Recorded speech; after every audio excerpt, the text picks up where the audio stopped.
In the autumn of 1998, in a rural town in Indiana, a young woman went missing without warning, and the case quickly went cold. But 17 years later, one small detail reopened the case, and it uncovered a truth no one was prepared for.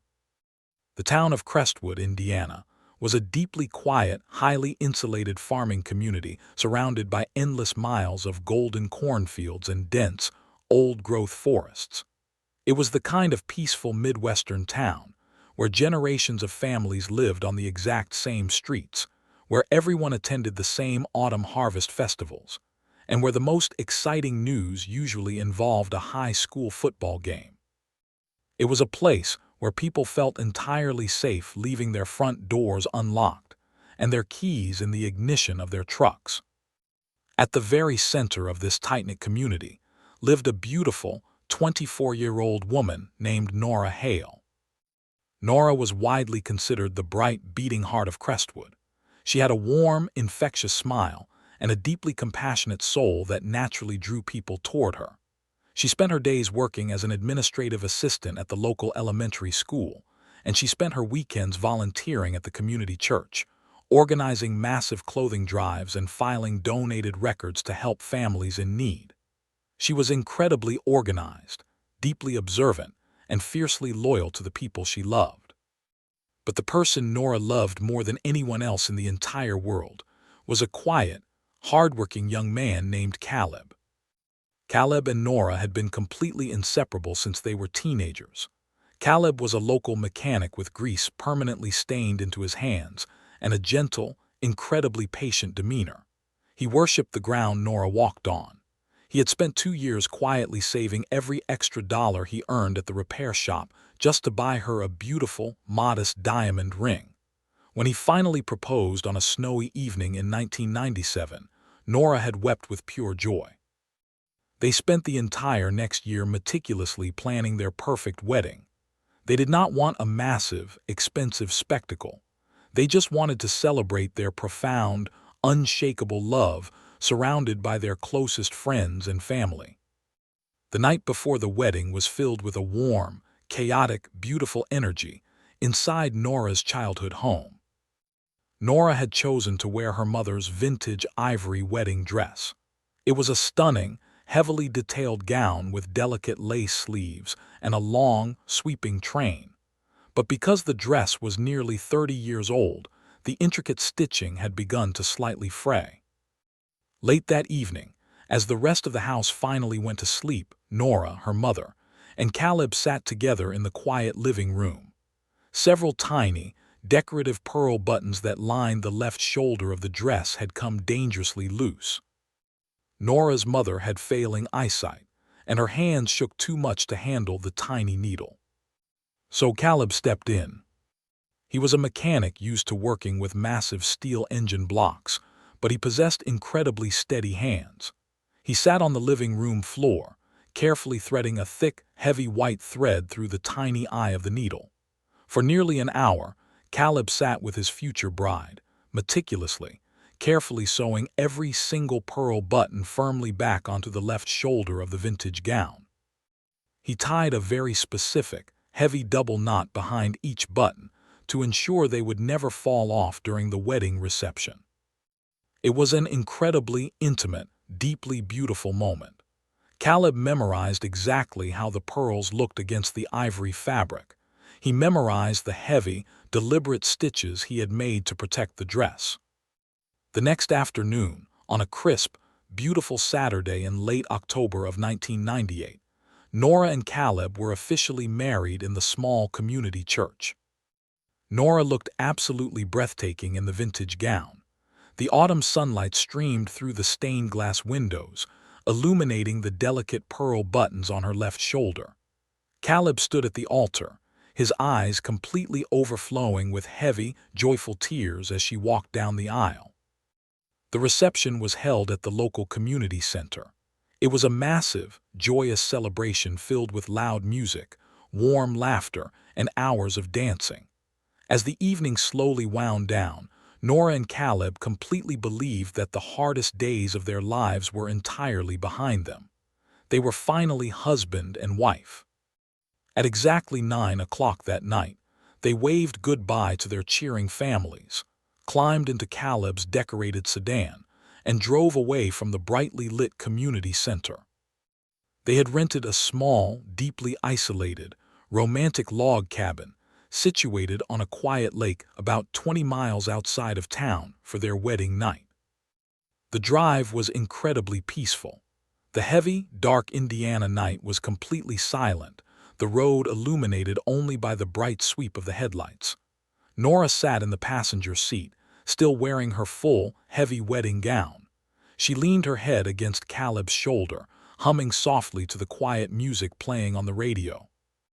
About halfway to the cabin, as they approached the very edge of the county line, Nora sat up.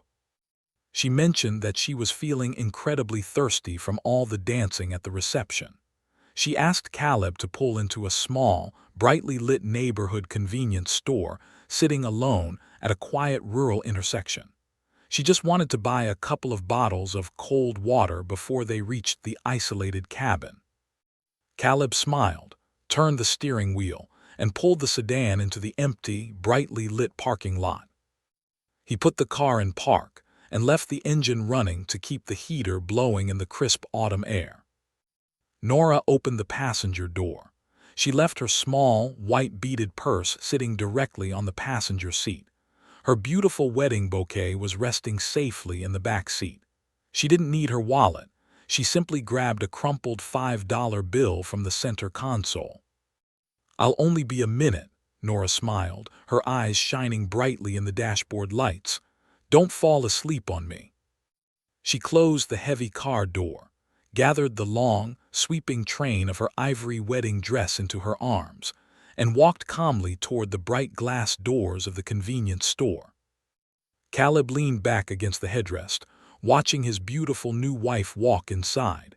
He smiled, listening to the quiet hum of the car engine. He waited for 3 minutes. Then he waited for 5 minutes. The rhythmic song on the radio ended, and a commercial began to play. Caleb glanced at the digital clock on the dashboard. 10 minutes had passed. A tiny, cold seed of confusion briefly fluttered in his chest, but he immediately brushed it away. He assumed there was simply a slow customer in front of her at the cash register, or perhaps she was chatting with the store clerk. Nora was incredibly friendly. She could easily spend 10 minutes talking to a complete stranger about their day. 15 minutes passed. The cold, crisp air began to slightly fog the edges of the car windows. Caleb turned the radio down. The parking lot was completely, entirely empty. Absolutely no one had walked in or out of the store since Nora had entered. The tiny seed of confusion suddenly erupted into a sharp, heavy spike of pure anxiety. Caleb opened his door and stepped out into the freezing night air. He walked quickly across the asphalt, pulled the heavy glass door open, and stepped into the bright, buzzing fluorescent light of the convenience store. He expected to see Nora standing near the cooler, trying to decide which water to buy. But the aisles were completely empty. Caleb walked quickly to the back of the store. He checked the small public restroom. The door was wide open and the lights were off. He walked up to the front counter. A young, bored teenage clerk was flipping through a magazine behind the register. "Excuse me," Caleb said, his voice tight with a sudden, unexplainable dread. "My wife came in here about 15 minutes ago. She was wearing a wedding dress." The teenager looked up, nodding immediately. "Yeah, I saw her. You don't really forget someone walking in wearing a huge white gown. She bought 2 bottles of water with a $5 bill." "Where is she?" Caleb asked, his heart beginning to pound a frantic, heavy rhythm against his ribs. "She walked out," the clerk replied, pointing casually toward the front glass doors. "She bought the water, thanked me, and walked right back out the front door maybe 10 minutes ago." Caleb completely froze. He slowly turned around and looked through the large glass windows.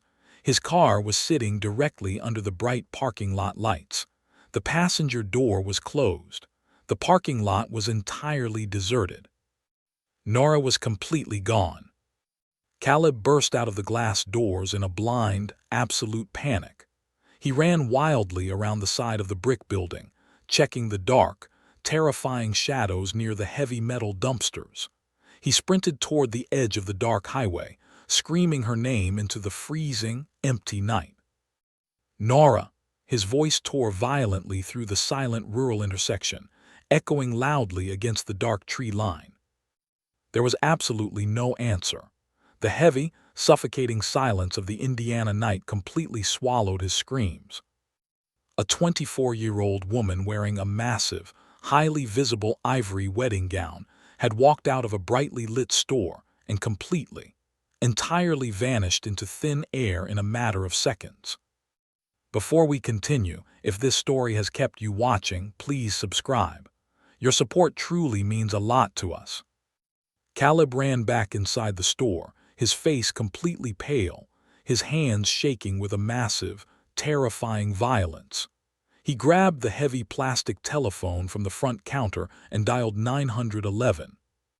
Within 10 minutes, the quiet rural intersection was completely swarmed by heavily armed county sheriff deputies and state police cruisers. The red and blue emergency lights sliced violently through the dark night, completely illuminating Caleb's horrified, tear-stained face. The authorities took the situation incredibly seriously from the very first second. A missing person wearing a full wedding dress who had left her purse and her brand-new husband waiting in a running car was the absolute ultimate red flag for a violent, terrifying abduction. The senior detectives immediately secured the convenience store. They completely locked down the parking lot with heavy yellow crime scene tape, desperately searching the asphalt for any signs of a violent struggle, a dropped water bottle, or a torn piece of white lace. They found absolutely nothing. The lead investigator, a seasoned state detective named Miller, walked into the back office of the convenience store with the teenage clerk. He demanded to see the security camera footage. Detective Miller completely expected to watch the grainy VHS tape and see a terrifying predator hiding in the dark edges of the parking lot. He expected to see a speeding van violently pull up to the curb, grab the bride, and tear away into the night. The clerk placed the heavy analog tape into the VCR and pressed play. Caleb stood in the doorway of the small office, holding his breath, desperately praying that the camera had captured a license plate or a face. The grainy, black and white monitor flickered to life. The time stamp in the bottom corner of the screen read 9:21 in the evening. The footage clearly showed Nora Hale walking up to the front counter. She looked completely relaxed, entirely happy. She paid for the 2 bottles of water. She smiled warmly at the clerk, took her change, and turned to walk toward the front glass doors. She pushed the door open and stepped 1 foot out into the dark night. And then the absolute impossible happened. The screen violently flickered with a heavy burst of thick, white static. The time stamp on the bottom of the screen instantly jumped forward. When the static cleared, the glass doors were completely closed. The parking lot was completely empty. Detective Miller aggressively rewound the tape and watched it again. The security camera had not been turned off by the clerk. It had not been physically smashed.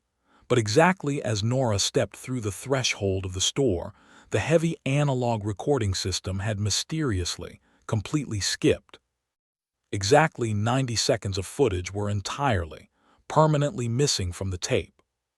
And in that precise, terrifying 90-second window, the beautiful young bride had been completely erased from the face of the earth. The massive, completely terrifying impossibility of the missing 90 seconds of security footage sent a violent shockwave through the rural convenience store. Caleb Hale stood in the cramped back office, his wedding tuxedo completely rumpled, his hands violently shaking as he stared at the blank television monitor. Detective Miller aggressively ordered the crime scene technicians to entirely dismantle the heavy analog VCR. They carefully extracted the security tape, terrified that it had been deliberately edited or tampered with by a highly sophisticated predator. But the truth was far more frustrating and deeply cruel. The forensic technicians quickly determined that the tape had not been cut. The convenience store simply used the exact same cheap VHS tape every single day, recording over it in a continuous loop for months. The magnetic tape had completely degraded, and the recording mechanism had simply snagged and skipped. It was a massive, completely catastrophic stroke of pure, horrible luck that the exact 90 seconds the camera failed were the absolute exact seconds the young bride completely vanished from the earth. With the physical video evidence completely useless, the heavy, highly trained machinery of the state police investigation aggressively pivoted toward the absolute most common statistical suspect in any disappearance: the husband. Caleb was not allowed to go back to his empty home. He was gently but firmly placed in the back of an unmarked police cruiser and driven directly to the county precinct. For the next 12 agonizing hours, he sat inside a cold, sterile interrogation room, still wearing his wedding clothes. Detective Miller aggressively questioned him, tearing into the intimate details of their relationship. He demanded to know if they had been fighting. He asked if Caleb had a massive life insurance policy on his new wife. He asked if Caleb had simply snapped under the pressure of the wedding and left her on the side of a dark rural road. Caleb did not get angry. He did not ask for a lawyer. He completely broke down, weeping with a raw, profound devastation, desperately begging the detectives to stop wasting time on him and go find his beautiful wife. He voluntarily submitted to a highly intense, massive polygraph examination. He answered every single question without a single moment of hesitation. The results were completely flawless. Caleb showed absolutely zero signs of deception. Furthermore, his alibi was completely airtight. The teenage store clerk heavily confirmed that Caleb's sedan had never moved from the front parking lot, and Caleb had never left the driver's seat during the exact time Nora was inside. Caleb was officially, completely cleared. He was an entirely innocent, deeply broken man whose entire world had been violently stolen on the absolute happiest night of his life. With Caleb cleared, the detectives immediately called Nora's family into the precinct. The massive, beautiful joy of the wedding day had violently mutated into a profound, terrifying nightmare. Nora's mother sat in the precinct lobby, completely inconsolable, trembling violently as she spoke to the investigators. During the incredibly emotional interview, Nora's mother revealed a massive, completely chilling secret that completely altered the trajectory of the entire investigation. She was frightened, her mother wept, gripping a crumpled tissue. In the weeks leading up to the wedding, Nora was acting incredibly strange. She kept constantly checking the locks on the doors. She wouldn't explain why, but she finally admitted that she had been receiving phone calls. Detective Miller leaned forward, his heart pounding. He asked what the caller had said. "Nothing," her mother whispered, her voice thick with absolute terror. They were completely silent. The phone would ring late at night, Nora would answer, and the person on the other end would simply listen to her breathe for a few seconds before quietly hanging up. It happened dozens of times. The horrifying reality violently washed over the command center. Nora was not snatched by a random, impulsive drifter passing through Crestwood. She had a highly dedicated, deeply obsessed stalker who had been quietly, secretly watching her for weeks. State investigators aggressively subpoenaed the heavy, printed telephone records for Nora's childhood home and her workplace at the elementary school. They found the silent calls. There were over 30 of them completely documented in the weeks leading up to the wedding. The detectives believed they finally had the absolute key to completely breaking the case wide open. They ordered the telecommunications company to trace the exact origin of every single incoming call.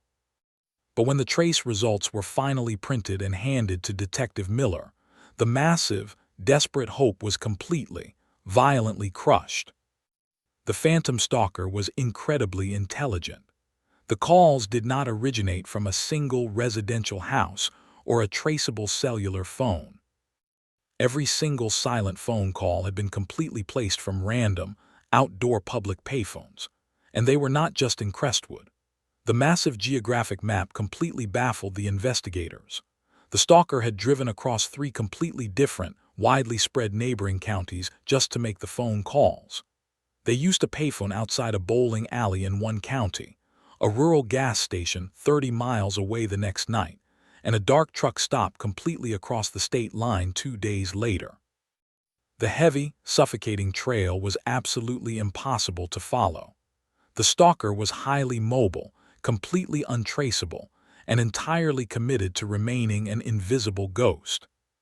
With the phone records resulting in a massive dead end, Detective Miller ordered his deputies to completely canvass the rural highway completely surrounding the convenience store. They desperately knocked on the doors of isolated farmhouses and checked with commercial truck drivers who had been traveling the route on the night of the wedding. 3 days into the exhaustive canvass, a massive break finally surfaced. A long-haul truck driver who had been sleeping in his heavy rig on the dark, gravel shoulder just 50 yards away from the convenience store contacted the police. He had woken up around 9:20 that evening to grab a cup of coffee from his thermos. He completely, undeniably remembered seeing the bride. "You don't forget seeing a massive, glowing white wedding dress in the middle of the dark," the truck driver told the detectives. "I watched her walk out of the store, but she didn't look like she was in trouble." Detective Miller aggressively pressed the witness, asking if he had seen a man violently grab her from the shadows. The truck driver completely shook his head, delivering a statement that absolutely completely defied all human logic. "No one grabbed her," the witness stated firmly. "She walked out of the store and she immediately looked toward the dark edge of the parking lot, completely away from where her husband's car was parked. There was a dark sedan idling in the shadows near the dumpsters. She walked directly toward it. She opened the back door herself, climbed inside with that huge dress, and the car simply drove away into the night." The entire command center fell into absolute, deafening silence. The massive theory of a violent, terrifying abduction completely collapsed. If Nora had willingly walked away from Caleb's vehicle and completely voluntarily climbed into the back seat of a dark sedan waiting in the shadows, she absolutely had to know the person driving the vehicle. But why would a deeply devoted, completely happy 24-year-old bride, who had just spent the entire night smiling at her wedding reception, willingly climb into a strange car and leave her husband waiting just a few feet away? Did she completely panic about the marriage? Was she running away with a secret lover? Caleb fiercely, aggressively rejected the entire idea. He completely refused to believe she had abandoned him. He knew her heart. He knew that the beautiful, profound love they shared was completely genuine. She had left her purse and her wedding bouquet. A woman planning to completely abandon her entire life and vanish into the night does not leave her money and her identification sitting on the passenger seat. Detective Miller knew Caleb was right. People don't run away without their wallets. Nora had entirely believed she was only going to be inside that dark sedan for a few minutes. The driver had convinced her to step away from Caleb's car to have a private conversation. Investigators returned aggressively to the convenience store. Attached to the side of the small building was a tiny, brightly lit local diner that stayed open late for highway travelers. Detectives interviewed the exhausted, middle-aged waitress, who had been working the late shift on the night of the wedding. The waitress provided a massive, completely terrifying missing detail that perfectly explained why Nora had stepped into the dark parking lot.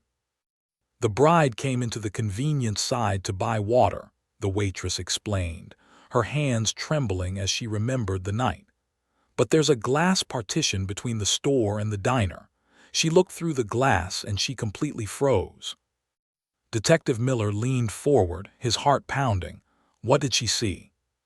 She saw a man sitting completely alone in the corner booth, eating a slice of pie, the waitress whispered. When she saw him, her entire face drained of color. She looked absolutely, profoundly terrified. She quickly paid for her water and practically ran out the front door. Nora had recognized someone inside the diner. The stalker who had been placing the silent phone calls across 3 counties had finally stepped out of the shadows. He had followed them from the wedding reception and waited at the rural convenience store. And when Nora saw him, she realized her massive, terrifying secret was entirely exposed. Before we continue, if this story has kept you watching, please subscribe. Your support truly means a lot to us. The state detectives immediately subpoenaed the credit card receipts from the tiny attached diner for that exact night. They easily identified the man who had been eating alone in the corner booth.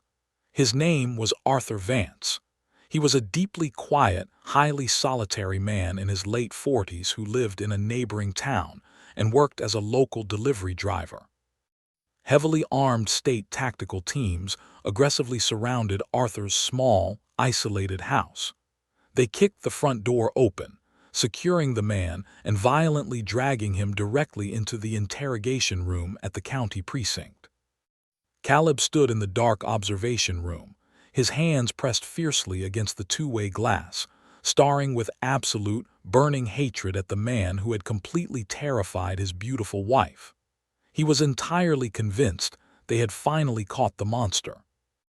Detective Miller slammed a photograph of Nora directly onto the metal table and aggressively demanded to know exactly where she was. But as the heavy, highly intense interrogation unfolded, the massive, explosive momentum of the case completely, utterly stalled. Arthur Vance did not look like a highly intelligent, calculating predator. He looked completely confused and deeply terrified by the police presence. He admitted that he had been eating pie at the diner that night. He even admitted that he remembered seeing a beautiful woman in a massive wedding dress quickly buy water next door. But when Detective Miller accused him of making the silent phone calls and driving the dark sedan, Arthur frantically shook his head. "I don't know who she is," Arthur pleaded, his voice cracking with heavy terror. "I've never seen her before in my entire life. I swear to you I didn't follow anyone." Detectives aggressively audited his life. They checked his vehicle. He drove a bright red pickup truck, not a dark sedan. They checked his phone records and they completely searched his home. But the most completely devastating, unyielding brick wall was Arthur's alibi for the exact 90 seconds that Nora had stepped into the dark parking lot. Arthur was absolutely, undeniably innocent. The waitress at the diner completely confirmed that Arthur had never left his corner booth. During the exact moment Nora vanished, Arthur was sitting inside the brightly lit diner, loudly complaining to the waitress about his cold coffee. He had remained completely seated in his booth until the massive police cruisers had arrived with their flashing lights 15 minutes later. Nora had indeed looked through the glass and seen a completely random, innocent man eating pie. But Arthur was not the person she was terrified of. She had looked through the glass, completely past Arthur, and seen someone else waiting in the dark shadows of the parking lot entirely outside the window. The absolute, horrifying reality violently washed over Caleb and the detectives. The monster was not inside the store. The monster had been completely invisible, waiting silently in the dark sedan, entirely avoiding the security cameras and the bright lights. And they had absolutely no idea who it was. With Arthur completely cleared, every single lead entirely evaporated. The state police launched massive, exhausting searches of the dense woods, the surrounding lakes, and the deep farming ravines. Thousands of civilian volunteers marched shoulder to shoulder through the freezing Indiana autumn. They found absolutely nothing. The brutal, devastating passage of time slowly began to completely consume the town of Crestwood. The heavy winter snows buried the rural highways. The massive national media attention eventually shifted to newer, more active tragedies. The state detectives were quietly reassigned to other cases. The beautiful, 24-year-old bride who had vanished on her wedding night completely faded into a deeply tragic, entirely unsolved local legend. The months slowly turned into agonizing, completely suffocating years. There was absolutely no ransom demand. There was no physical body ever recovered in the woods. Her social security number was entirely untouched, and there was absolutely zero financial activity on her bank accounts. She was completely erased. Caleb Hale was left entirely trapped in a relentless, exhausting purgatory. He absolutely refused to move away from Crestwood. He refused to sell the small house they had purchased together, and he completely, fiercely refused to ever date or remarry. He spent his days working quietly at his mechanic's shop, his hands covered in dark grease, his eyes profoundly hollow. Every single year, on the exact anniversary of their wedding, Caleb would sit completely alone in his dark living room. He would slide the heavy VHS tape of their wedding reception into the television, weeping silently as he watched his beautiful bride laugh and dance in her ivory gown, entirely completely haunted by the 90 seconds of missing tape that had destroyed his entire life. Years passed. Life completely changed around him. The town modernized. People slowly stopped asking questions, entirely accepting that the massive mystery would remain permanently buried in the dark. Everyone completely assumed the absolute truth had died with time. Until 17 years later, when one almost impossibly small, completely invisible detail would violently reopen the case, completely shattering everything Caleb Hale believed about the night he lost his wife. 17 heavy, agonizing years passed.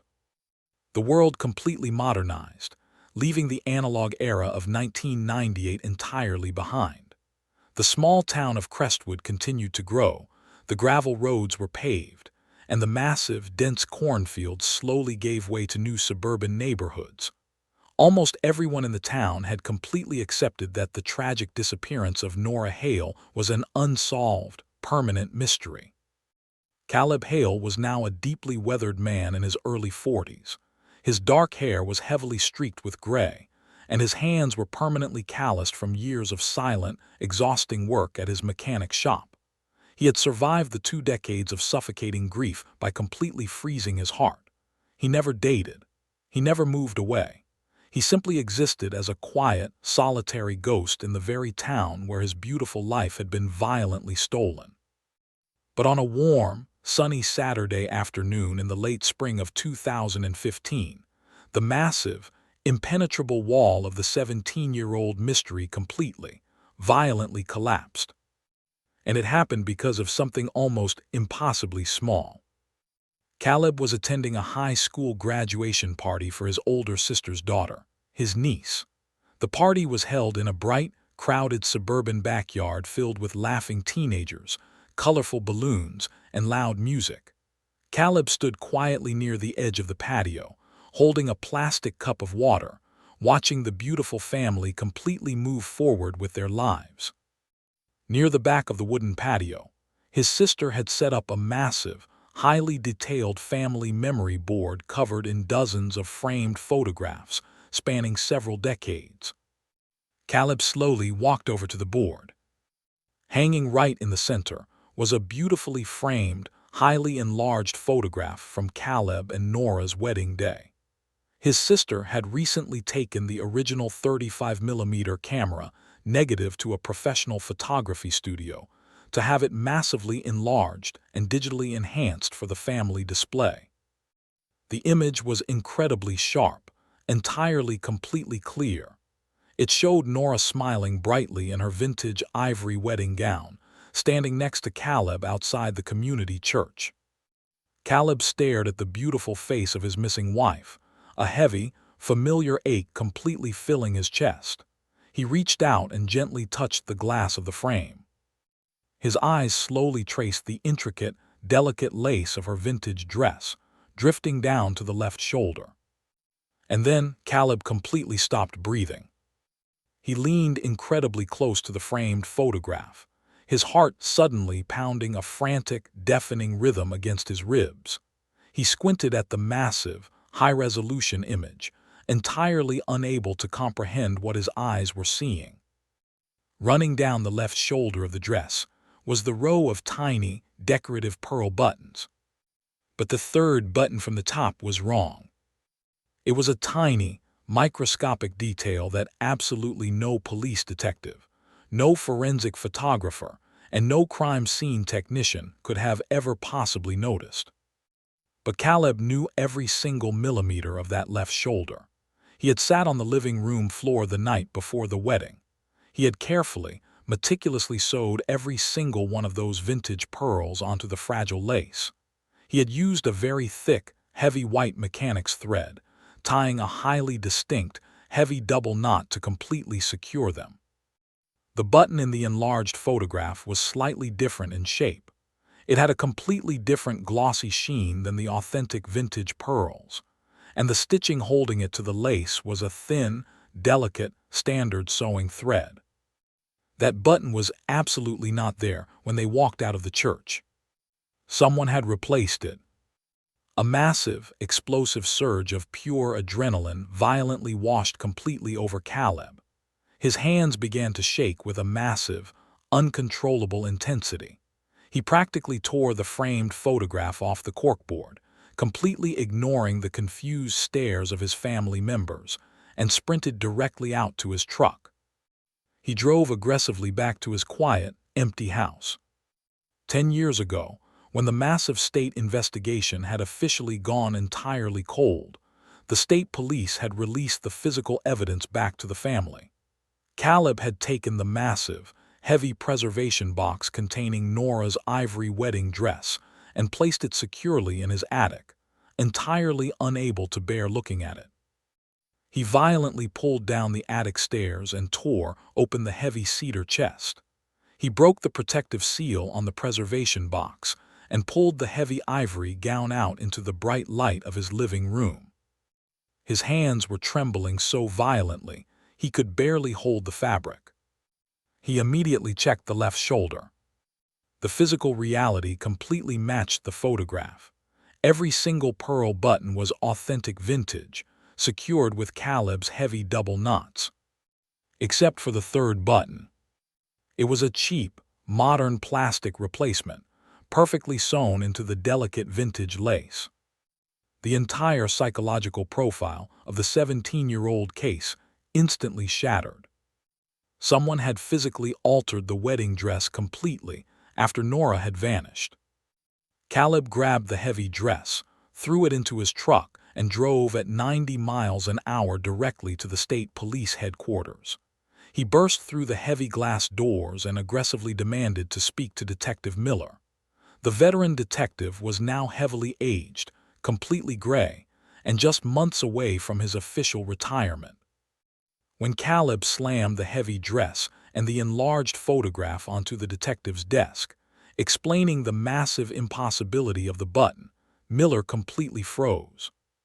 The state police immediately reopened the massive cold case.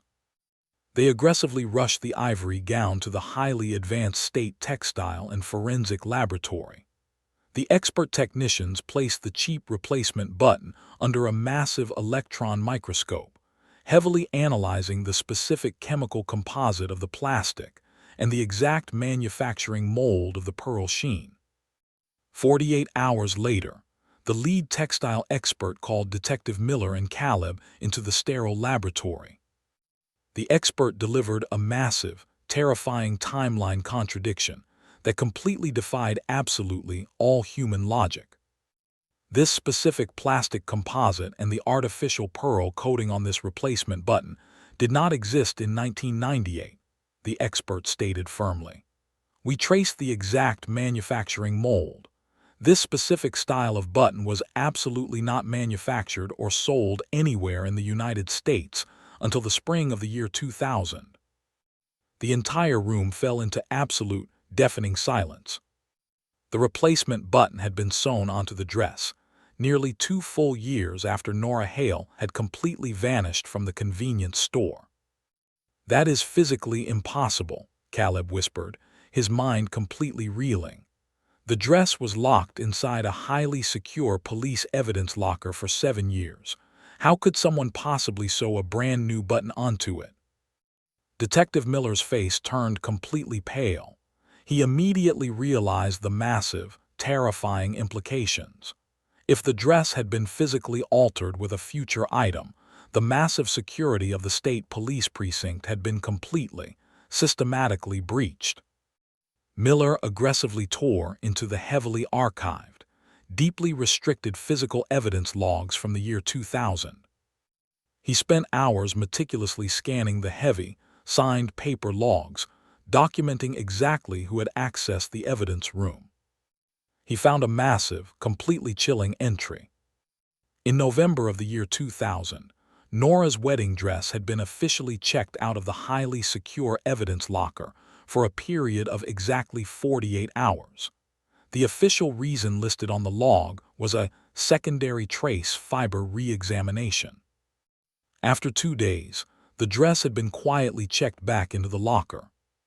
Detective Miller looked at the signature on the checkout log. It belonged to a senior evidence technician named Robert Harris. Harris had retired over a decade ago. Miller and Caleb immediately drove to his quiet suburban home. When they cornered the retired technician in his living room and aggressively demanded to know why he had checked the dress out, Harris looked completely confused and deeply terrified. "I never touched that dress," Harris swore, his voice trembling heavily. "I completely remember that case. The dress was sealed in 1998, and I absolutely never opened that box again." Miller showed him the official checkout log. Harris stared at the paper, shaking his head violently. "That is my signature, but I swear to you I didn't sign it. Someone forged my name. Someone inside the precinct deliberately completely bypassed the security protocols, took the dress out of the building for 2 days, and then quietly put it back." The Phantom was not a random drifter. The monster had massive, deeply embedded institutional access. They had physically stolen the primary evidence completely out from under the state police. But why? Why would a highly sophisticated, completely invisible predator risk massive federal prison time just to steal a wedding dress, sew a single, cheap replacement button onto the shoulder and put it back? Before we continue, if you want more emotional cold case stories like this, please subscribe. Your support truly means a lot to us. Detective Miller knew the only way to completely unravel the massive conspiracy was to aggressively trace the origin of the tiny replacement button. The textile expert completely identified the specific brand and manufacturer of the cheap plastic button. State detectives aggressively subpoenaed the regional distribution records for that specific supplier for the year 2000. Because it was a highly unique, specific vintage reproduction style, the manufacturer had only shipped a handful of boxes to the entire Midwest. The detectives meticulously tracked the shipments. One specific box of those exact buttons had been sold to a tiny, deeply isolated independent fabric and sewing shop located in a small rural town nearly 40 miles away from Crestwood. Caleb and Detective Miller drove aggressively to the neighboring county. The small sewing shop was still in business, completely overflowing with thousands of spools of heavy thread and old fabric. It was owned by an 80-year-old woman named Beatrice, a master seamstress who had spent decades repairing complex vintage clothing. Detective Miller gently placed the heavy ivory wedding dress on the wooden counter and completely pointed to the left shoulder. Beatrice put on her heavy reading glasses. She leaned closely over the delicate vintage lace, her eyes carefully studying the heavy double knots and the single, cheap replacement button. A quiet, completely profound shock washed over the elderly woman's deeply wrinkled face. She did not need to check her old records. "I remember this dress entirely," Beatrice whispered, her voice incredibly soft in the quiet shop. "It is authentic 1970s French lace. It is incredibly difficult to repair without tearing the fabric. I remember being completely annoyed that someone had used thick mechanics thread to tie those buttons on." Caleb's heart completely stopped. He gripped the edge of the wooden counter, his entire body shaking violently. "You sewed this replacement button on?"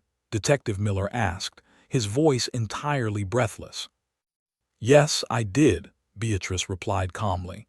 "I only replaced one like that, because the woman wearing the dress specifically asked me to." The massive, terrifying silence completely swallowed the small shop. Caleb literally could not breathe. His vision blurred heavily with thick, burning tears. "What do you mean, the woman wearing the dress?" Caleb choked out, his voice cracking into a raw, agonizing whisper. "My wife vanished on the night of our wedding. She never took the dress off." Beatrice looked at the broken, grieving husband with deep, profound sympathy. "I am so sorry, sir," Beatrice said firmly. "But the woman who brought this dress into my shop was absolutely wearing it. She was standing right here in this room. It was the spring of the year 2000. She asked me to replace the single missing button while she waited." The impossible, terrifying reality violently crashed completely over the investigation. Nora was not murdered on her wedding night. She had completely survived the disappearance. Nearly 2 full years after the entire state had assumed she was completely dead, she was physically standing in a small rural sewing shop, still wearing her heavy ivory wedding gown. Detective Miller aggressively demanded absolute physical proof. Memory could be heavily flawed after 15 years. Beatrice slowly walked into the back room and pulled a massive, heavy cardboard box filled with old, highly organized carbon copy paper receipts from the year 2000. She spent 20 minutes meticulously flipping through the faded yellow papers. She finally pulled out a single receipt. She placed it carefully on the wooden counter. The receipt documented a minor button repair on a vintage lace gown. The date was April 12th, the year 2000. And at the very bottom of the receipt, completely signing for the repair, was a familiar, beautiful handwriting. It was signed N. Hale. The state police aggressively rushed the receipt to the forensic document laboratory. The handwriting experts heavily compared the signature against Nora's old checks and personal letters. The conclusion was completely, undeniably absolute. The signature was entirely authentic. Nora had physically signed the receipt herself. The massive, highly energized cold case was completely turned upside down. If Nora was alive 2 years after she vanished, and completely capable of walking into a public store, she was not being held in a dark basement. She had deliberately, completely voluntarily allowed the police and her grieving husband to believe she was entirely dead. But the mystery became massively, horrifyingly larger when Beatrice completely remembered a crucial, completely terrifying detail about that day. "She wasn't crying, but she looked completely terrified," Beatrice explained softly. "And she was absolutely not alone." Caleb froze, leaning desperately over the counter. "Who was with her?" "An older woman," Beatrice replied. "A woman in her late 60s. She had sharp, completely cold eyes. She never said a single word the entire time they were in the shop.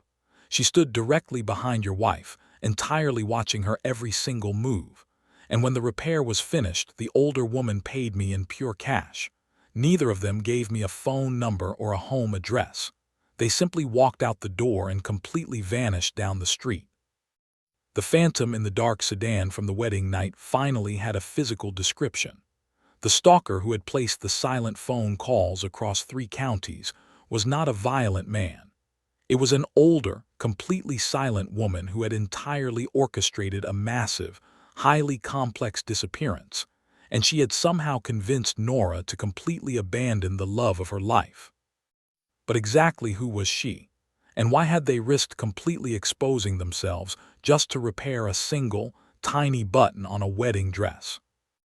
The terrifying truth was entirely hidden in the shadows, waiting for the massive police investigation to finally uncover a massive, decades-old conspiracy that would permanently shake the foundation of the state. The massive revelation that Nora was physically standing in a small rural sewing shop nearly 2 years after her disappearance completely shattered the original boundaries of the investigation. Detective Miller and Caleb Hale stood inside the dusty shop, their minds reeling from the profound, terrifying reality. If Nora was alive, and the older woman watching her was the phantom from the dark sedan, they desperately needed to identify her. Detective Miller immediately asked the elderly seamstress if there were any other businesses on the street that might have operated security cameras in the year 2000. The seamstress pointed through the front window to an old, brick pharmacy directly next door. The pharmacy had closed down years ago, but the building was currently being renovated by new owners. State police violently descended on the old pharmacy building. They aggressively tore through the dusty, abandoned storage closets, desperately searching for the massive boxes of old VHS surveillance tapes left behind by the previous owner. They found the heavy cardboard boxes entirely buried under years of debris. Detectives spent dozens of grueling hours running the degraded tapes through modern digital enhancement software. They were looking for the exact date in April when Nora had visited the sewing shop next door.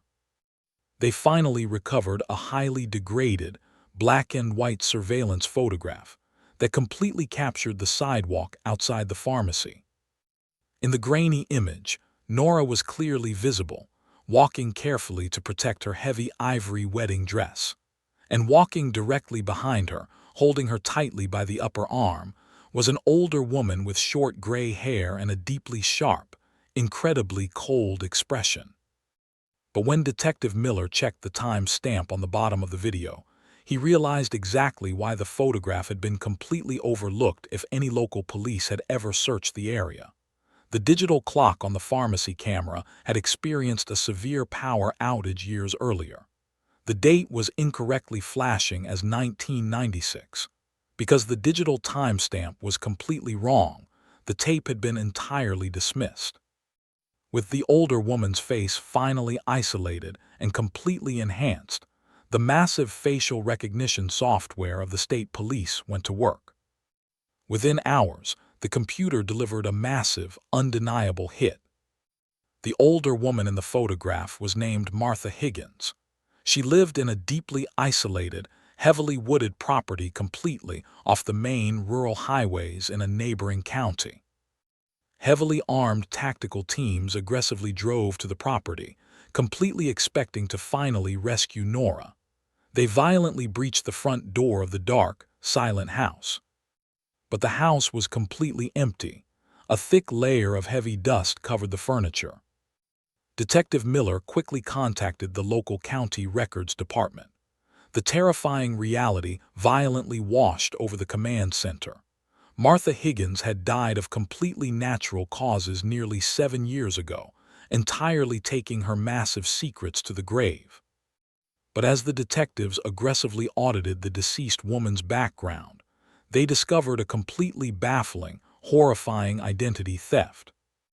The woman who died in the house was absolutely not Martha Higgins. The real Martha had actually died in a tragic childhood accident in 1972. The older woman who had completely orchestrated the disappearance of Nora Hale was Martha's younger sister, Margaret. Margaret had completely stolen her deceased sister's identity decades ago.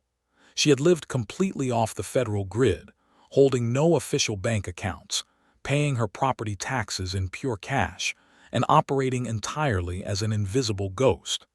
She had died years earlier, completely without ever revealing her dark, absolute connection to the missing bride from Indiana. The investigation had finally found the monster, only to discover she was already dead. Driven by pure, unyielding desperation, Detective Miller and Caleb aggressively tore through the dusty, abandoned belongings left behind in the isolated house. They meticulously checked every single floorboard, every hollow wall, and every rotting cardboard box. They found absolutely no trace of Nora's clothing, no letters, and no evidence that the young bride had ever lived there. Until Caleb opened the door to a small, dark closet in the back hallway. Sitting quietly on the top shelf was a heavy, woven wooden sewing basket. Caleb carefully pulled the basket down. He opened the creaking wooden lid. Underneath a pile of old, tangled thread and rusted sewing needles, he found a small, faded color photograph. Caleb stared at the photograph, his entire body shaking violently. It was a picture of Nora. She looked incredibly exhausted, her beautiful face heavily lined with massive, profound stress. She was sitting in a rocking chair, no longer wearing her wedding dress. But the most completely terrifying, deeply confusing detail was what she was holding. Nora was holding a small, sleeping infant tightly against her chest. She looked incredibly protective, her arms wrapped fiercely around the child. Caleb completely froze. He showed the photograph to Detective Miller. The mystery instantly mutated into something massively larger than a simple disappearance. Whose child was that? Caleb knew with absolute, flawless certainty that Nora was not secretly pregnant when they walked down the aisle. The crime scene technicians aggressively processed the old sewing basket. Deep inside the woven lining, they found a small, heavily preserved baby pacifier that perfectly matched the one the infant was holding in the photograph. They aggressively swabbed the plastic pacifier for DNA and ran it through the massive federal database. The forensic results completely shattered the entire psychological profile of the 17-year-old case. The infant in the photograph absolutely did not belong to Nora. The DNA perfectly matched a completely different, highly publicized cold case. The baby belonged to a young, terrified family who lived 3 counties away. Their infant child had completely vanished from a busy public park just 2 months before Nora's wedding. The massive, terrifying truth violently washed over the entire state police command center. The investigators suddenly realized that 2 entirely massive, deeply tragic cold cases were completely, inextricably connected. Detective Miller and Caleb immediately drove to the home of the family who had lost the infant. When they showed the grieving mother the photograph of Nora holding her missing child, the woman completely broke down. She covered her face with her trembling hands and wept with a raw, agonizing devastation. But when Detective Miller gently asked if she recognized Nora, the mother's answer completely stunned the investigators. "She came to my house," the terrified mother whispered, her voice shaking violently. "Exactly 1 week before her wedding, Nora knocked on my door completely unannounced. She looked incredibly paranoid, constantly looking over her shoulder." Caleb leaned forward, his heart pounding a frantic rhythm. "What did she say to you?" "She said she had found something completely terrifying at her church," the mother cried. "She promised me she was going to bring my baby home. She told me to trust her, but she completely refused to explain how she was going to do it. She told me the people involved were incredibly dangerous." Before Detective Miller could aggressively press the mother for more details, the woman completely refused to say another word. She was absolutely paralyzed by a massive, unyielding fear. The detectives left the house, intending to return the next morning with a federal subpoena to force her cooperation. But when they returned the following day, the house was completely empty. The front door was wide open. The mother was completely gone. A massive, frantic search was immediately launched. 12 hours later, state troopers found the mother wandering completely alone on the dark shoulder of a rural highway. She was physically unharmed, but she was entirely broken by absolute terror. She wept uncontrollably in the back of the police cruiser. She admitted that someone had violently broken into her house the previous night. They had blindfolded her, driven her around for hours, and explicitly warned her that if she ever spoke to the police about Nora Hale again, her entire remaining family would be completely destroyed. But she absolutely refused to identify the people who had taken her. The network was incredibly powerful, deeply embedded, and absolutely terrifying. Before we continue, if this story has kept you watching, please subscribe. Your support truly means a lot to us. The entire direction of the state police investigation changed completely. Nora was not abducted by a random stranger. She had deliberately inserted herself into a massive, highly dangerous criminal conspiracy to save an innocent child. Detective Miller aggressively subpoenaed the deep, heavily restricted state family court archives from the late 1990s. They uncovered a massive, completely buried decades-old dispute involving several highly suspicious, illegal private adoptions.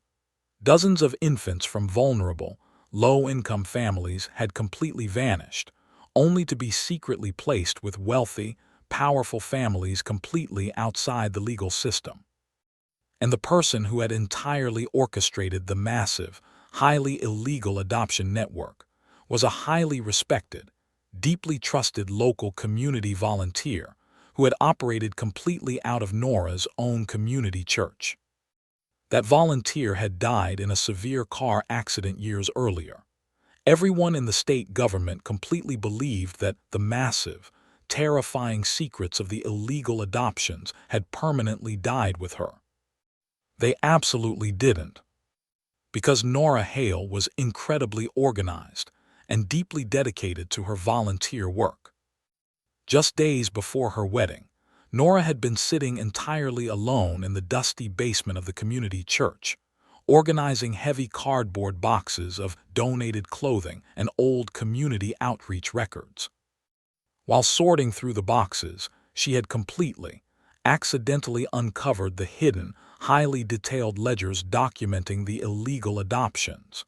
She had found the exact names of the stolen children, including the infant who had vanished from the park. Nora had unknowingly, completely accidentally become a massive, existential threat to an incredibly powerful, highly dangerous underground network. The police originally believed someone had violently abducted the beautiful bride, but with the massive new evidence, the terrifying theory shifted completely. The network had realized Nora possessed the ledgers. They had intercepted her at the convenience store on her wedding night, and they had somehow completely convinced her to willingly walk away from Caleb to protect his life. Caleb returned to his quiet, empty house, his mind completely reeling from the massive, overwhelming revelations. His beautiful, gentle wife was not a victim. She was an incredibly fierce, deeply courageous protector who had sacrificed her entire life to save completely innocent children. Driven by a sudden, massive burst of desperate intuition, Caleb walked into his kitchen. When Nora vanished, Caleb had kept every single one of her personal belongings perfectly preserved. He walked over to the small wooden shelf where she kept her massive collection of handwritten recipe books. He pulled down her favorite, heavily worn leather recipe binder. He began meticulously, frantically flipping through the heavy, yellowed pages. Tucked deeply inside the back cover, completely hidden between two old pie recipes, Caleb found a sealed, standard white envelope. It had been officially postmarked and mailed exactly 3 days before their wedding. Nora had likely placed it in the book intending to open it later, but the chaotic, beautiful rush of the wedding preparations had completely distracted her. She absolutely never saw it. Caleb tore the heavy envelope open with trembling hands. Inside was a single piece of heavy stationery. The message was completely typed, featuring absolutely no signature. It was a chilling, incredibly specific warning. They know you found the ledgers. Do not go to the local police. They are deeply involved. Don't trust the woman who says she's protecting children. Run.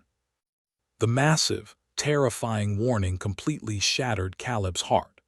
Nora had been completely surrounded by invisible, highly powerful enemies in the days leading up to her happiest moment.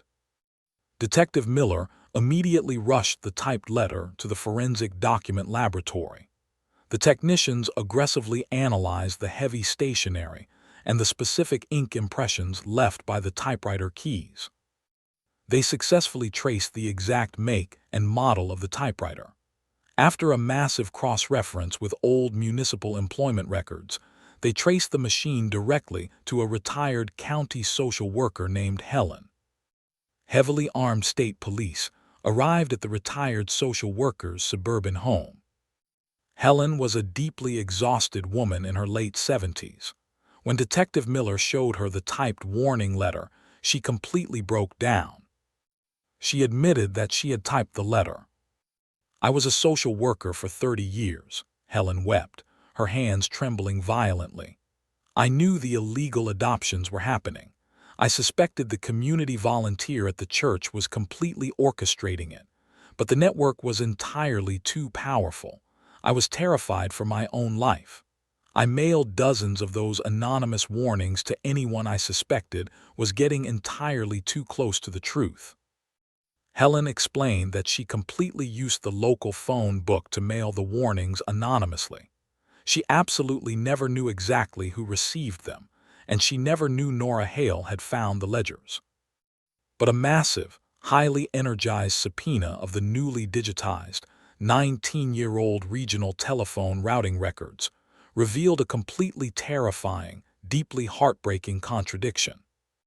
The official phone records completely proved that on the exact morning of the wedding, just hours before Nora walked down the aisle in her ivory gown, she had secretly placed 2 highly restricted phone calls directly to Helen's private home number. Nora had found the letter. She had figured out who sent it, and she had called the social worker while Caleb was completely asleep in the other room. Detective Miller aggressively pushed the typed phone records across the table, demanding the retired social worker explain exactly what was said during those deeply secret calls. Helen stared at the phone records, the heavy tears openly spilling over her deeply wrinkled cheeks. The massive, suffocating guilt she had carried for 17 years finally entirely broke her. "She called me," Helen choked out, her voice cracking with a raw, profound agony. She was whispering. "She told me she had the absolute physical proof to completely destroy the adoption network and bring the stolen children home." Caleb leaned forward, his chest heaving with heavy, shallow breaths. Why didn't she just give the ledgers to the state police? Because she was completely terrified that the corrupt officials inside the network would simply destroy the evidence and kill the children to cover their tracks, Helen cried. "She told me she had been secretly contacted by an older woman who promised to help her safely deliver the evidence to the federal authorities completely outside the state." The older woman was Margaret, the phantom from the dark sedan. Margaret had completely manipulated Nora's profound compassion, promising her a safe path to justice, when in reality, Margaret was the absolute, ruthless enforcer for the adoption network. Helen looked directly into Caleb's exhausted, deeply hollow eyes. "I begged her to just completely walk away," Helen whispered, her voice filled with absolute, completely devastating sorrow. "I told her to just get married and entirely forget she ever saw the ledgers, but Nora refused. She told me she could never live a happy life knowing innocent children were being sold in the dark." Helen completely wiped her eyes, delivering the absolute final, heartbreaking sentence that completely shattered everything Caleb had believed for 17 agonizing years. Before she hung up the phone, Helen wept. "Nora said one incredibly chilling thing to me. She said, 'If anything happens to me tonight, please tell Caleb that it absolutely won't be because I ran. It will be because I fought.'" The massive, completely overwhelming truth violently crashed over Caleb. Nora had completely known the terrifying danger she was in as she stood at the altar and smiled at him. She had entirely known that the network was closing in. When she stepped out of the convenience store and saw the dark sedan, she didn't run away from Caleb. She deliberately, completely voluntarily stepped into the terrifying darkness to completely protect him from the violent wrath of the criminal empire, intending to completely tear the network down from the inside out. The young, beautiful bride had completely sacrificed her perfect life, her safety, and her profound love, all to wage a massive, completely invisible war in the dark. But as the absolute truth finally emerged, the most massive, completely terrifying question still remained entirely unanswered. If Nora had fought back, if she was still completely alive 2 years later to replace the button on her dress, exactly where was she now? And how had her silent, desperate proof completely survived the ultimate, terrifying wrath of the Phantom? The terrifying revelation that Nora had known exactly how much danger she was in completely shifted the entire reality of the investigation. Caleb Hale sat in the quiet interrogation room across from the retired social worker, his mind completely reeling.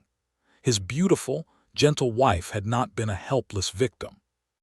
She had been a fierce, highly intelligent protector who deliberately stepped into the dark shadows to save innocent children, completely sacrificing her own perfect life to ensure Caleb was never harmed by the corrupt network. But the massive, heavy question remained entirely unanswered. If Nora had willingly walked to the dark sedan to confront the network on the night of her wedding, where exactly did she go? Detective Miller aggressively ordered a massive, highly classified search of every single domestic violence and women's shelter operating within a 200-mile radius in the autumn of 1998. They were looking for any young woman matching Nora's exact physical description, who had arrived completely unannounced during that specific weekend. 3 days later, they found a massive, undeniable hit. A highly secure, deeply hidden women's shelter located in a neighboring state provided their old, heavily archived intake logs. Exactly 4 hours after Nora had vanished from the convenience store, a young woman wearing a heavy coat over a torn ivory dress had walked into the shelter. She had registered under a completely fake first name, but the physical description, the exact height, and the eye color completely matched Nora Hale. Detective Miller and Caleb immediately drove to the shelter. The elderly facility director completely remembered the young bride. She was absolutely terrified, the director explained, pulling the old, yellowed intake file from a heavy metal cabinet. But she wasn't running from an abusive husband. She told me she was protecting stolen children. She was completely paranoid, constantly looking out the windows. I offered to call the state police immediately, but she fiercely refused. The director handed the intake file to Caleb. Nora had written a small, desperate note in the margins of the intake form. "I cannot trust the local authorities," Nora's familiar handwriting echoed off the page. "The corrupt officials are deeply embedded in the police department. If I turn the ledgers over to them, the innocent children will be completely destroyed to cover their tracks. I am being watched." Nora had stayed in the secure shelter for exactly 4 nights. But on the 5th morning, the director explained that a cold, deeply intimidating older woman with short gray hair had arrived at the front gates. It was Margaret, the ruthless enforcer for the illegal adoption network. "The older woman didn't force her out," the director whispered, her voice heavy with regret. "Nora saw her through the window. She took a deep breath, packed her small bag, and walked entirely willingly out the front doors. She left with the woman, and I absolutely never saw her again." The investigation was completely baffled. Why would Nora voluntarily leave a highly secure shelter with the exact monster who was trying to silence her? The terrifying answer was completely buried inside a massive, sealed legal confession that had just been discovered by state authorities. Just a few weeks before Caleb had noticed the replaced button on the wedding photograph, A highly prominent, deeply wealthy former family court attorney had died in a private hospice care facility. Before he took his final breath, the dying attorney had instructed his estate to release a heavily sealed, highly classified legal statement to the state police. Detective Miller opened the heavy legal envelope in the command center. The dying attorney had completely confessed to his massive, central role in the illegal adoption network. He admitted that he had spent decades illegally altering birth certificates and hiding the heavily guarded records that proved dozens of infants had been stolen and sold to wealthy families. But the most completely devastating, heartbreaking paragraph in the entire confession was dedicated entirely to Nora Hale. The attorney admitted that just 2 days before her wedding, Nora had desperately come to his private office. She completely believed he was an honorable, safe legal authority. She begged him to investigate the church ledger she had found. Instead of helping her, the corrupt attorney had smiled, thanked her, and immediately called Margaret. "I completely betrayed her," the dying attorney wrote in his final statement. "I warned the network that the bride knew everything. Margaret intercepted her on her wedding night. She completely threatened the life of her new husband, Caleb. Margaret promised Nora that if she quietly surrendered and helped them recover the remaining copies of the evidence, her husband would be left completely unharmed." The entire room fell into absolute, deafening silence. Nora had completely surrendered herself to the monsters simply to keep Caleb alive. The detectives aggressively traced the property records belonging to the corrupt attorney and the deceased older woman, Margaret. They meticulously searched for any completely off-the-grid properties where Margaret could have hidden the young bride. They finally located a deeply isolated, heavily wooded farmhouse, located at the end of a long, dirt road, nearly 300 miles away from Crestwood. When heavily armed state police arrived at the rural property, the house was completely empty and abandoned. But when they gently interviewed the neighboring farmers who lived a few miles down the road, a massive, incredible piece of the timeline finally snapped into place. The neighbors completely recognized the photograph of Nora. "She lived in that farmhouse for nearly a year," an older farmer explained, leaning against his wooden fence. "The older woman who owned the property told us she was her widowed niece. She was incredibly quiet. She rarely left the porch, but we always saw her writing in heavy notebooks." The brilliant, completely unexpected truth violently washed over the investigators. Margaret believed she had completely trapped Nora in the farmhouse, forcing her to remain silent. But Nora was absolutely not wasting her time.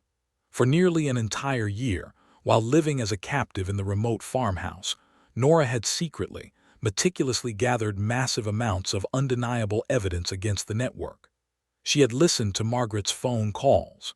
She had secretly copied names, dates, and locations from Margaret's own private files. Nora was quietly, methodically building the ultimate weapon to completely destroy them. And it was during this agonizing year in the farmhouse that the massive mystery of the ivory wedding dress completely resolved itself. Margaret had stolen the dress out of the police evidence locker using a heavily bribed, corrupt evidence technician. Margaret completely believed that Nora had secretly sewn pages of the original ledgers into the heavy vintage lace on the night of the wedding. She forced Nora to completely dismantle the dress in the farmhouse to find the hidden documents. When a pearl button broke off during the search, Margaret demanded it be perfectly repaired before the corrupt technician returned the dress to the police locker, terrified that any visible damage would expose the massive evidence tampering. Margaret had driven Nora to the small rural sewing shop, and in that quiet, desperate moment, Nora had made a brilliant, highly calculated decision. She specifically chose a cheap, modern, completely mismatched plastic replacement button. She deliberately tied it with standard, fragile thread instead of Caleb's heavy double knots. It was a silent, permanent distress signal. Nora completely knew that her mechanic husband was incredibly observant. She knew that if the dress was ever returned to the family, Caleb would eventually look at the shoulder and realize that the timeline was entirely impossible. The tiny button was her absolute, undeniable proof that she had survived the wedding night, leaving a microscopic breadcrumb completely hidden in plain sight. But if Nora was gathering evidence in the farmhouse in the year 2000, where did she go next? She simply vanished again, the neighboring farmer told the detectives. One morning in the early autumn, the older woman woke up, and the young girl was completely gone. She had packed her notebooks and entirely disappeared into the woods. The older woman was absolutely furious. She spent weeks driving around the county searching for her. Nora had successfully escaped the remote farmhouse.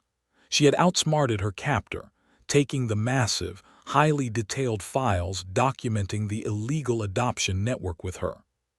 But she still completely believed the local and state police were entirely corrupt. She knew she could not simply walk into an Indiana precinct.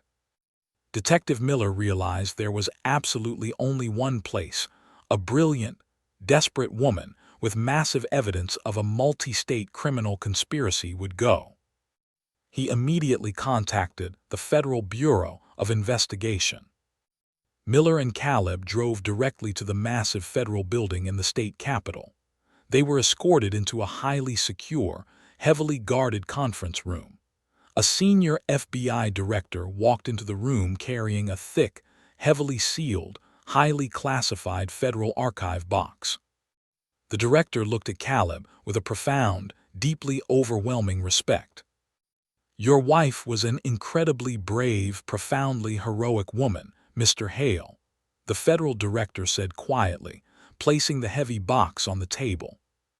He opened the classified file.